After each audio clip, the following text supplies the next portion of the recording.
Bonjour. Enchanté. Léonore, enchantée. Je suis venue avec une amie féminine. Enchantée. Parfait. Pour cette première initiation. Je vous en prie, Merci. allez-y, entrez. Le tantra, en fait, ça regroupe plusieurs choses. Ça regroupe le yoga, la méditation, les rituels religieux, le chamanisme. Et il y a une partie, en effet, qui est liée à la sexualité parce que le tantra travaille avec l'énergie sexuelle. Mais concrètement, on va être en contact. Vous allez être en contact.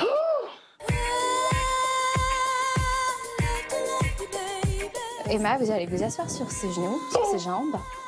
Rapprochez-vous.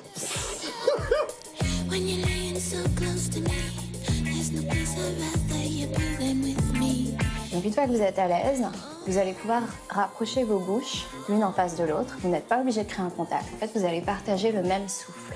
Ah, mais c'est sale.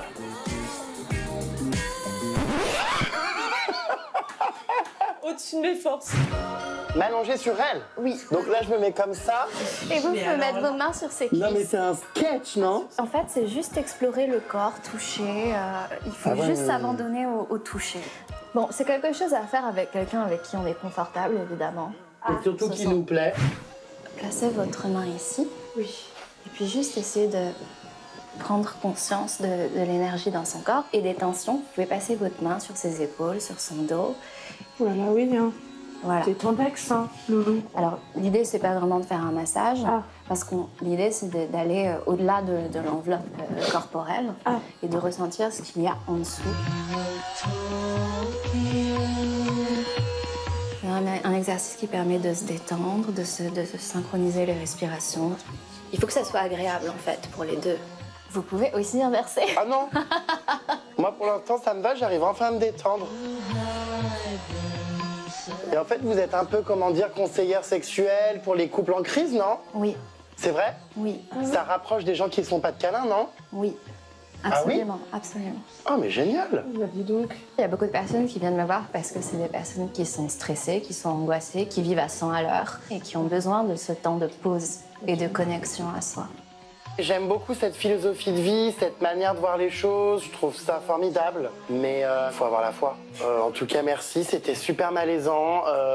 C'était rigolo, on a bien rigolé. Oui. En tout cas, moi, là, j'ai qu'une seule envie, repartir en hurlant. Ah non, moi, rester calme plus de 5 minutes, ça relève de l'exploit. Extraordinaire. J'aime ça entre nous. C'était votre première fois avec une fille à ce point-là? Bah alors justement, j'ai longtemps hésité. Je me suis dit, est-ce que je vais faire cette séance avec un homme ou avec une femme? Et puis c'est vrai que toute l'année, je suis en contact avec des poitrines comme ça sous le nez dans ma baignoire. Je me suis dit, il est temps d'avoir un vrai contact avec un corps étranger. Quel effet ça fait?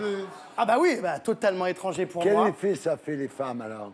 Ah bah, c'est pas méchant, mais ça m'a quand même provoqué un peu de dégoût. Hein. Oh non! Je sais pas non plus vomi, mais bon. Non, mais attendez, moi je trouve qu'il est formidable. Excusez-moi. Ah bah oui, il est formidable. Qui ose dire ça aujourd'hui? Non, mais c'est vrai. C'est un hypocrite qui se l'est envoyé, moi je connais. Non, mais après, je vais pas me mettre le doigt dans la glotte, mais bon, en tout cas, ça me conforte dans mes choix sexuels. Bon, le tantrisme. En tout cas, le tantrisme, moi, j'en ai beaucoup entendu parler. C'est un phénomène dont on parle de plus en plus. Ça fait 1500 ans qu'on parle du temps. Oui. Voilà, qui est né d'ailleurs en Inde. Et qu'est-ce que c'est le tantrisme? C'est l'exploration de ses sens pour arriver à un état d'éveil total jusqu'à un orgasme. Et cette femme m'expliquait que... Arrête, j'ai une érection là. Moi, j'en ai pas eu, hein. Ça s'est rapetissé. Vraiment. Bon, en tout cas, elle m'expliquait, cette dame, que elle arrive à résoudre beaucoup de problèmes de couple, beaucoup de problèmes d'érection. Fogg, je te donnerai le contact. Comment il t'a tapé? Non, mais voilà. on arrive à une époque où vraiment... On ne respecte plus les yeux. Sur ce qu'il a montré, qui est absolument extraordinaire, parce que c'est fascinant à voir, hein, puis si c'est un homme et une femme, ça va être super excitant. Et ça rappelle beaucoup, parce que c'est très ancien le tantrisme, quand tu le rappelais avec ta grande culture, mais il y avait aussi autre chose au Moyen-Âge qui s'appelait l'amour courtois, où les gens se mettaient côte à côte, se disaient des mots d'amour pendant toute une nuit, sans se toucher, évidemment, avec des érections, des orgasmes maous. Des conneries. Et oui, et c'était le comble de la jouissance, c'est-à-dire on ne se touche pas, on se parle et on se dit qu'on s'aime. Essayez les cocos, vous verrez que c'est génial. Ça, je fais ça, mais tout seul, et ça marche à mort. Après, c'est un phénomène un peu à la mode, c'est comme le yoga, tout ça. Moi, perso, j'arrive pas à me concentrer, donc c'est un peu compliqué. On a souvent vu dans cette émission comment mieux vivre seul, en s'alimentant avec des tomates provençales. On a vu comment mieux respirer chez soi. Bon, bah là, c'est comment mieux vivre à deux. Et c'est vrai que voilà, cette semaine, c'était un sujet, ma foi, qui nous Je vais vous dire un truc, Jérém, ça. Vous avez une réelle utilité sociale. Bravo.